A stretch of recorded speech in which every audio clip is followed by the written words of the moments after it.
Brigham Young said that one of his biggest challenges was tempering his anger, and that is true for me. And yesterday I just about exploded, and were it not for my charitable, powerful, loving wife who walked me out of Sunday school class, I would have gone ballistic on the female teacher talking about the priesthood. So she had 4 questions. And she tipped her hand from the very beginning by starring number 3 in discussion of the priesthood. The first is, what is the priesthood? That was real easy for her. It's the power of God on earth. And the second one was, how was it received? And we believe that it is received as Aaron received it, by the laying on of hands, in the way that Jesus ordained his apostles by the laying on of hands. Now I'm going to skip 3 and go right to 4, because 4 is, who receives the blessings of the priesthood?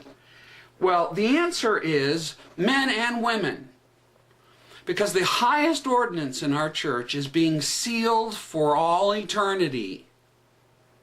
Now you got to like the person first. In the temples of the Lord. And in order to get there, you got to work at it. You got to be a member for a year, and you got to keep the commandments. My wife was in Relief Society, which is the oldest women's organization in the United States, created by Joseph Smith because he honored women. So my wife was asked in Relief Society, how many here, and it was a simple, genuine question, how many here want to hold the priesthood? And not a single hand went up. And it makes me wonder if that feminist Sunday school teacher was in there. And they talked about it amongst themselves, and they said, we prefer being mothers in Zion. We like our role as being mothers. Number 3. And it was starred. Of the 4 of them, it was starred. And she says, now we're getting to the good stuff. And she says, how is the priesthood supposed to be utilized? And I had this insight. I don't know if it was revelation, but it was an insight into the wiles and the cunning and the insidious, subtle nature of evil, which I have to be reminded of because I'm naive sometimes. There's so much evil in the world, and it hides.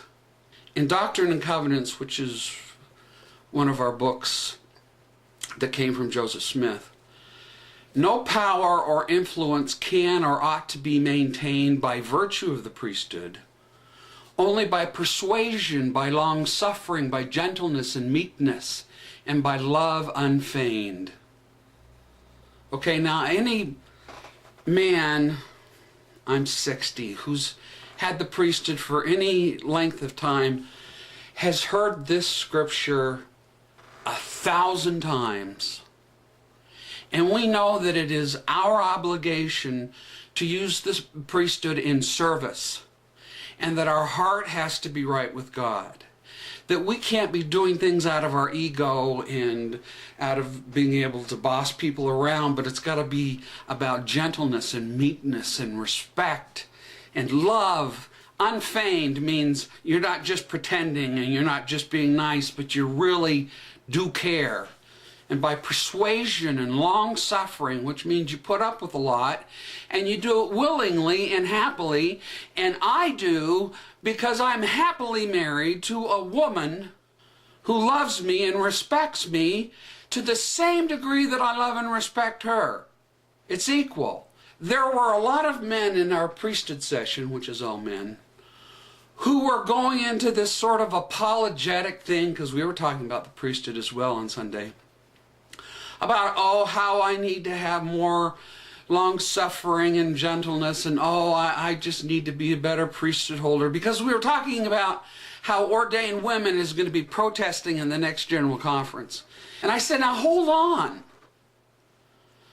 This looks to me like something the adversary would use. And ultimately the message, the subliminal message that a feminist would use. on starring this number 3, that men have to be worthy. Now, yes, we do. But if you continue the logic of that, then what they're essentially saying is that the prophet, who we revere and follow as an inspired authority from God, is not honoring his priesthood because he won't give it to the women. He's not being loving and meek and gentle and long-suffering and trying to be persuasive in kind ways. He's just saying no.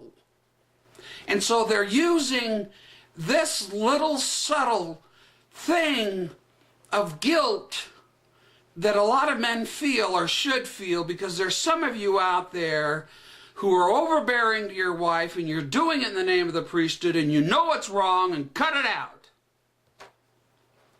But that is no excuse for the feminist to be starring this little section and using it ultimately to say that if they don't get the priesthood, then we're not following our own doctrine. I really think that there are a lot of Mormon men out there who are getting tricked. What I'm telling you is that feminism is oozing out in the Mormon church, and it's doing it in such subtle ways that the men don't even recognize it. The women, by far, are more aware of this and don't want it. Don't get tricked by a feminist.